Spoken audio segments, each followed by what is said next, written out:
Hi everyone, welcome back to my YouTube channel. दोस्तों, इस series का ये सेकंड लेक्चर है। अब इसमें हाइपर कॉन्जुगेशन के कल हमने दो क्वेश्चन किए थे एंड थर्ड क्वेश्चन ये है। देखिए, इसमें कहा है which of one of the following carbocation is most stable. अब ऑप्शन क्या है? C6H5 होल थ्राइस, सी पॉजिटिव कार्बोकैटायन ये है, एक कार्बोकैटायन ये है, एंड सी ऑप्शन ये, एंड थर्ड डी ऑप्शन ये है। अब हमें देखना क्या है? देखिए, स्टेबल तो ये सभी है, लेकिन क्वेश्चन में गिवन है कि कौन सा कार्बोकैटायन मोस्ट स्टेबल है। मोस्ट, ये हमारा जो क्वेश्चन है ये GIC एग्जाम 2021 में आया था। तो हमारे एग्जाम में भी वो यही क्वेश्चंस रिपीट होने वाले हैं। कहीं ना कहीं से कॉन्सेप्ट तो सेम ही रहता है। अब देखिए क्या है, ये वाली जो रिंग है ये फिनाइल रिंग जुड़ी है, 3 फिनाइल रिंग जुड़ी है इससे, ऑप्शन ए में ये हुआ। अब ये भी स्टेबल है, ये sp2 कार्बन है। अब इसमें भी क्या है, इसमें भी 3 3 प्लस R ग्रुप है देने वाले, जिससे ये प्लस I इफेक्ट से, इंडक्टिव इफेक्ट से क्या कर रहा है, कार्बोकैटायन को स्टेबल कर रहा है। यहाँ भी ये पाई बॉन्ड से स्टेबल कर रहा है। अब देखिए इस वाले में क्या है, यहाँ पे जो ये वाला कार्बन है कार्बोकैटायन के नेक्स्ट वाला, यानी कि अल्फा जो कार्बन है ये क्या है, sp3 कार्बन।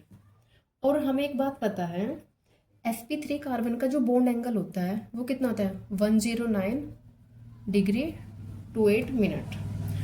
बट हम देखेंगे ये क्या है, 3 मेंबर्ड रिंग। अब 3 मेंबर्ड रिंग एक ट्राइंगल जैसा बन रहा है ना ये, तो एक्चुअल में इसका जो बॉन्ड एंगल है ये कितना है, 60 डिग्री।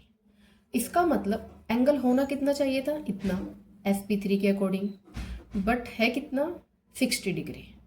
अब इसी की वजह से इस रिंग में क्या है, बहुत ज़्यादा स्ट्रेन है। तो इस स्ट्रेन को दूर करने के लिए ये रिंग क्या करती है, अपने इसके कार्बोकैटायन के p ऑर्बिटल में यहाँ से इलेक्ट्रॉन्स को देती है। तो जिसकी वजह से यहाँ से देगी, फिर सेम यही वाली रिंग देगी, और फिर ये वाली रिंग। तो जिसकी वजह से अगर हम इसमें स्टेबिलिटी की बात करें तो मोस्ट स्टेबल जो कंपाउंड है हमारा है सी ऑप्शन। तो ये p ऑर्बिटल ओवरलैपिंग की वजह से, या फिर जिसे सिग्मा रेजोनेंस कहते हैं, इसकी वजह से ये क्या है, स्टेबल। आई होप आपको क्लियर हुआ होगा। तो नेक्स्ट टाइम आप ध्यान रखिएगा, जब भी कभी किसी एग्जाम में दिखे तो आपको रिंग वाला है जिसमें कोई भी 3 मेंबर्ड रिंग हो या 4 मेंबर्ड रिंग हो, अगर वो ओपन हो रही है ना तो वही कंपाउंड क्या होता है, स्टेबल होता है। ओके, तो नेक्स्ट हमारा क्वेश्चन है, hyper conjugation phenomenon is possible in which of the following. यानी कि निम्नलिखित में से किस में हाइपर कॉन्जुगेशन की घटना संभव है। अब आपको देखो ध्यान रखना है कि hyper conjugation most of the cases सिर्फ 3 में ही हम देखते हैं। एक तो किसमें, फ्री रेडिकल में, और सेकंड है हमारा एल्कीन्स में, एंड थर्ड है कार्बोकैटायन में। कार्बो एनायन में भी होता है बट वो बहुत रेयर केस है। तो मेनली तो यही 3 है। कभी कभी इनमें से भी पूछ लेते हैं कि इनमें से कौन सा हाइपर कॉन्जुगेशन शो नहीं करता, हाइपर कॉन्जुगेशन से स्टेबल हम किसको बताते हैं, ये वाला। तो देखिए इसमें क्या है, हाइपर कॉन्जुगेशन की फिनोमिना किस में पॉसिबल है। अब हम देखेंगे ये क्या है हमारा, CH2 OH OH, यहाँ पे F है, एंड ये कार्बोकैटायन है। अब इसमें देखते हैं अल्फा हाइड्रोजन, ये भी अल्फा कार्बन और ये भी अल्फा कार्बन। तो इसके पास अगर हम अल्फा हाइड्रोजन की बात करें तो कितने हैं, 3 यहाँ से और 3 यहाँ से, तो अल्फा हाइड्रोजन 6।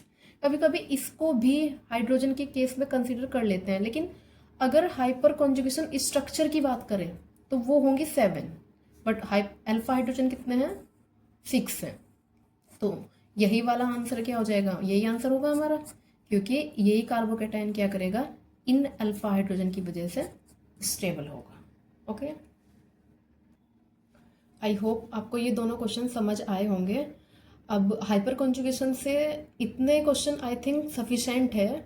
आप एक बार इसका कॉन्सेप्ट वाइज देखना, कॉन्सेप्ट देखना। बाकी तो जितना था इसमें मैंने आपको वीडियो में बताया है। अगर फिर भी अगर आपको मुझसे कुछ पूछना होगा तो आप कमेंट सेक्शन में कमेंट कर सकते हैं, मैं आपको इसका वीडियो प्रोवाइड कर दूंगी।